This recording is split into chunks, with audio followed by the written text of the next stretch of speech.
আজি স্বৰ্গদেউ চাওলুং চুকাফাৰ চুকাফা দিৱস, অসম দিৱস হিচাপে হাবুং উন্নয়ন পৰিচালনা সমিতিয়ে আজি পতাকা উত্তোলন, তেখেতৰ স্বৰ্গদেউ চাওলুং চুকাফাৰ প্ৰতিমূৰ্তিত মাল্যাৰ্পণ, ঠিক তেনেকৈ পূজা ভৱনতে তেখেতলৈ শ্ৰদ্ধা জ্ঞাপন কৰা হৈছে আৰু তেখেতৰ পৰা আশীৰ্বাদ বিচৰা হৈছে যে আহিবলগীয়া প্ৰজন্মক এটা ভাতৃত্ববোধ, তেওঁ যিধৰণে ভাতৃত্ববোধেৰে একতা এনাজৰীৰে অসমখন গঢ়িব চেষ্টা কৰিছিল, ঠিক তেনেকৈ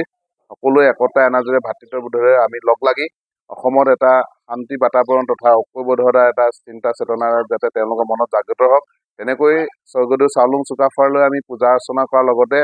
লাংডন লাংকুৰি জাচিংফা সৃষ্টিকৰ্তা লালন পালন কৰা সৰ্ববিদ্যা অধিকাৰী গুণৰ অধিকাৰী তেখেতলোকলৈ আমি স্মৰণ কৰিছোঁ যে আমি কাম কৰিব বিচাৰিছোঁ ভাল ধৰণে, তেখেতলোকে আমাৰ মনত বুদ্ধি দিয়ক, ভাল চিন্তাৰে আমি এই হাবুংখন তথা অসমীয়া জাতিটো তথা অসম জাতিটোক আমি আগুৱাই লৈ যোৱাৰ এটা বাবে ভাল চিন্তা আৰু ভাল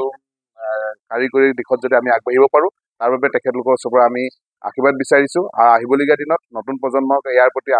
তেওঁলোকৰ আকৰ্ষণ বৃদ্ধি কৰক আৰু কামবিলাক যাতে আমি সকলোৱে মিলি ভাল কৰিব পাৰোঁ, তাৰ বাবে আমি আজি অসম দিৱস হিচাপে আজি পূজা পাৰ্চনা ঐতিহাসিক হাবুঙত পূজা অৰ্চনাৰে আজি তেখেতলোকৰ পৰা আশীৰ্বাদ লোৱা কোনো কথা বোলে। হাবুং উন্নয়ন পৰিচালনা সমিতিৰ নেতৃত্বত আজি অসম চৰকাৰৰ সহযোগিতাত আজি কিছুমান কাম হৈছে যে পৰ্যটকসকল আহি থাকিব পৰা খাব পৰা এটা সুব্যৱস্থাৰ কাৰণে এটা পৰ্যটন ভ্ৰমণ আমি বনাই থকা হৈছে আৰু যিবিলাক আমাৰ ইয়ালৈ দৰ্শনাৰ্থীসকল আহিব, পৰ্যটকসকল আহিব, আমি আজি ধৰ্মীয় পৰ্যটক হিচাপে আমি বেছিকৈ পাইছোঁ আৰু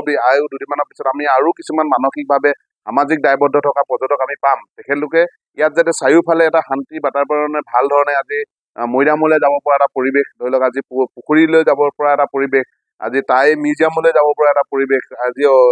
এইটো পৰ্যটক ভ্ৰমণলৈ যাব পৰা এটা পৰিৱেশৰ সুন্দৰকৈ ইয়াত পথবিলাক নিৰ্মাণৰ বাবে কাম চলি আছে। এইবিলাক ইয়াৰ বাবে কনষ্ট্ৰাকশ্যনৰ বাবে ঠিকাদাৰসকলে নিবিদাৰ সৈতে তেখেতলোকে পাইছে এই কামবিলাক। আমি হাবুং উন্নয়ন পৰিচালনা সমিতিয়ে আমি সদায় 24 ঘণ্টাই তেওঁলোকক আমি চকু ৰাখিছোঁ যে কাম কেতিয়াও বেয়া হ'ব নোৱাৰিব, আহিবলগীয়া দিনত ভালভাৱে আৰু বহুত কৰিবলগীয়া আছে, এতিয়া যিখিনি হৈছে সেইখিনি আমি কৰিবলৈ আমি চেষ্টা কৰিছোঁ।